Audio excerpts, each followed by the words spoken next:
Alright, just about every 90s kid loved Rugrats. But what if I told you the Rugrats were really a figment of Angelica's imagination? Chucky died a long time ago along with his mother. That's why Chaz is a nervous wreck all the time. Tommy was a stillborn. That's why Stu was constantly in the basement making toys for the son who never had a chance to live. The DeVilles had an abortion. Angelica couldn't figure out whether it would be a boy or a girl, thus creating the twins. As for All Grown Up, Angelica was a bipolar schizophrenic who as a teenager became addicted to various narcotics, bringing her back to her childhood, thus creating a world in her mind that she obsessed over.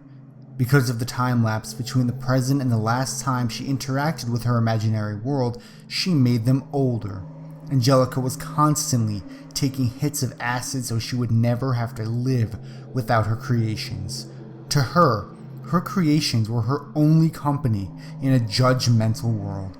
Angelica's mother actually died of a heroin overdose.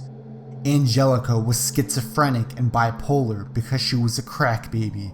Additionally, Drew, in his depression, married a gold-digging whore that Angelica idolized because she fooled herself into thinking it was her real mom. However, she always had a concept of her mom, Cynthia.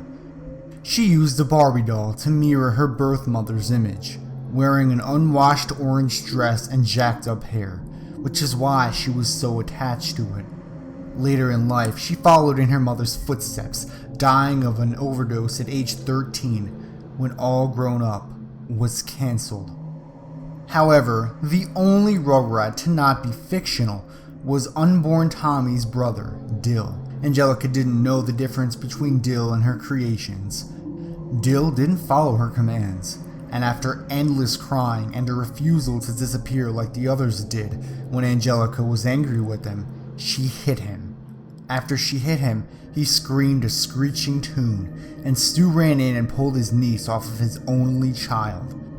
But it was too late. Dill had a brain hemorrhage which resulted in a deformation. As he grew up, his damage only became more evident, and by the time he was 9 and all grown up, he lived as an outcast, being ridiculed for his weirdness and retardation.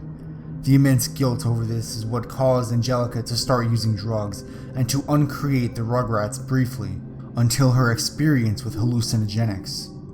Chaz lost his mind after the death of his first wife and was in denial that she was ever a prostitute. On a trip to Paris to find love, Chaz fell in love with a hooker named Kira. He was originally going to marry a different hooker, but she just wanted him for his money. Kira once had a daughter named Kimmy, but the baby was torn from her by law due to her cocaine addiction. Angelica imagined Kimmy from Kira's stories. Upon return to America, Chaz and Kira married, and she got her green card. It was a surprisingly happy and romantic story. Kira continually struggled with addiction, but she was relatively happy with her new life with Chaz. Susie was Angelica's only friend, who entertained the thought of Angelica's creations because they seemed to make her happy. She later became a psychologist and teamed up with Nickelodeon to make the Rugrats.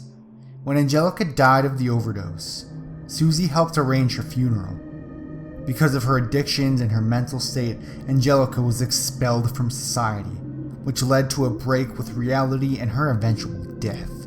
She spent the last days of her life in the back of the school cafeteria, imagining friends around her and playing with the lives of her creations.